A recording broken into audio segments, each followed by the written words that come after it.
Assalamualaikum warahmatullahi wabarakatuh. Salam jumpa bersama penjaga kabar kuburan. Hari ini saya masih di Pantai Petanan, menyaksikan seseorang yang sedang mencari ikan untuk bagaimana kita di pantai, di lautan ada seorang yang sedang mencari ikan,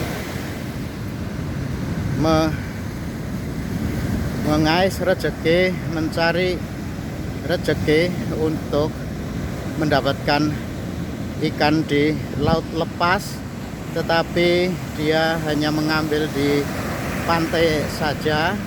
Ini di Pantai Petanahan.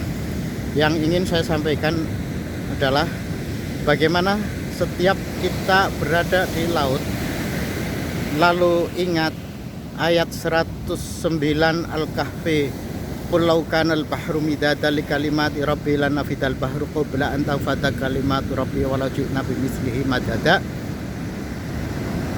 Katakanlah wahai Muhammad, Allah berfirman seperti itu, andai lautan dijadikan tinta untuk menulis kalam-kalam Allah, itu tidak akan cukup walaupun didatangkan lagi satu lautan lagi. Seluruh lautan di muka bumi ini dijadikan tinta untuk menulis kalam Allah, itu belum akan cukup. Dan itu menggambarkan betapa alam semesta ini rahasia-rahasia Allah ada di manapun. Pada saat kita melihat lautan, membayangkan bahwa air seluas ini dijadikan tinta untuk menulis kalam Allah, itu tidak akan cukup walaupun didatangkan lagi satu lautan yang sama. Tidak akan cukup untuk menuliskan ayat-ayat Allah. Seperti halnya pasir-pasir yang ada di sini, ya, pasir-pasir yang ada di lautan, banyak sekali makhluk-makhluk hidup yang tidak bisa kita hitung satu persatu. Walaupun kelihatannya ini pasir, tidak ada apa-apapun, tetapi menggambarkan di sela-sela ini ada binatang-binatang yang hidup. Dan kita ketahui semua luasnya kalimah Allah, luasnya ilmu Allah. Ketika memandang lautan lepas semacam ini, tidak juga lepas dari apa yang disebut dengan rahasia Allah. Di ayat lain bicara soal rahasia-rahasia yang dimiliki oleh Zat yang Maha Kuasa, Zat yang Maha menguasai segala-galanya. Di pantai inilah sebenarnya kita akan semakin dekat andai kita mau berzikir kepada Allah Subhanahu wa ta'ala. Wa indahu mafatihul ghaibi la ya'lamuha illa huwa wa ya'lamu ma fil bari wal bahr wa ma tasqutu min waraqatin illa ya'lamuha wa la habatin fi dhulumatil ardi wa la rabbi wa la yabisin illa fi kitabim mubin. Dan bagi Allah lah kunci dari segala rahasia,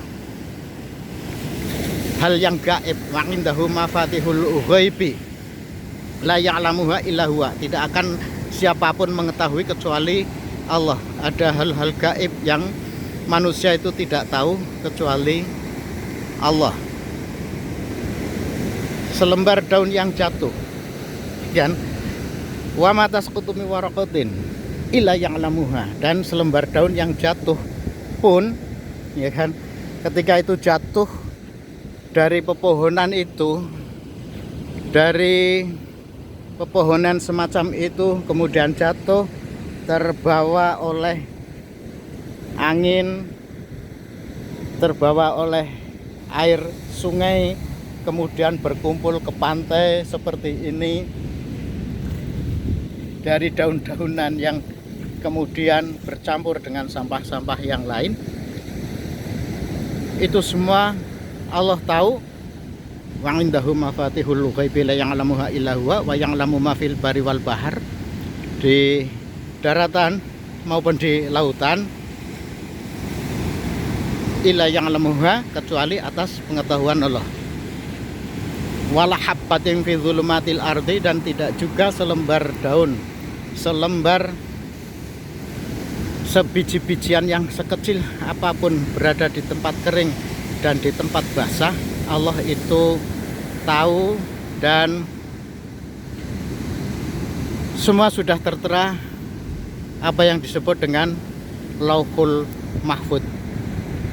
Itulah hubungan yang sangat terasa sekali di saat kita berada di pantai ini. Banyak rahasia-rahasia Allah, dan ini juga tempat kita untuk semakin dekat kepada Sang Pencipta alam semesta ini. Nah, ini perlu kami sampaikan, terasa ini sebuah wasiat kepada para dzurriyyah Wali Songo yang semua pasti tahu bicara Wali Songo, sanad keilmuannya kepada Nabiullah Khidir yang memberikan pelajaran berharga kepada Nabi Musa, dan itu kisah salah satunya yang tertera di dalam surat Al-Kahfi yang ayat terakhirnya itu Qul innama ana basyarum mislukum yuha ilayya. Jadi Nabi Muhammad diperintahkan Allah untuk mengatakan bahwa aku ini manusia seperti halnya kamu semua. Ana basyarum mislukum yuha ilayya, hanya Nabi Muhammad diberi wahyu oleh Allah untuk menegasi bahwa sepandai-pandai manusia itu belum ada apa-apanya, sekuasa apapun manusia, sepintar apapun manusia, seperti halnya Nabi Musa yang merasa paling pintar, itu harus berguru kepada Nabiullah Khidir, dan pertemuan dengan Nabiullah Khidir berada di tepi laut di pantai semacam ini. Jadi ini gambaran betapa kemahakuasaan Allah itu tergambar.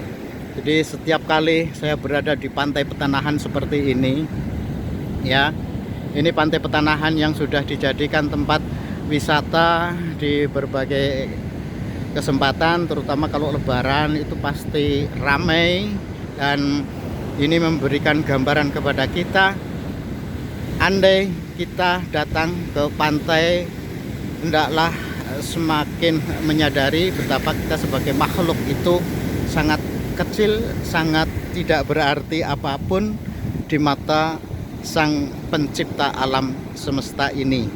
Kabar dari penjaga kabar kuburan yang ini rasanya penting bagi para dzurriyyah Wali Songo yang senantiasa berzikir kepada Allah dengan berbagai cara, tetapi berzikir dengan lewat tawasul alam semesta seperti pantai di sini juga memberikan gambaran ketenangan batin kita untuk semakin dekat kepada Allah Subhanahu wa Ta'ala, Sang Pencipta alam semesta.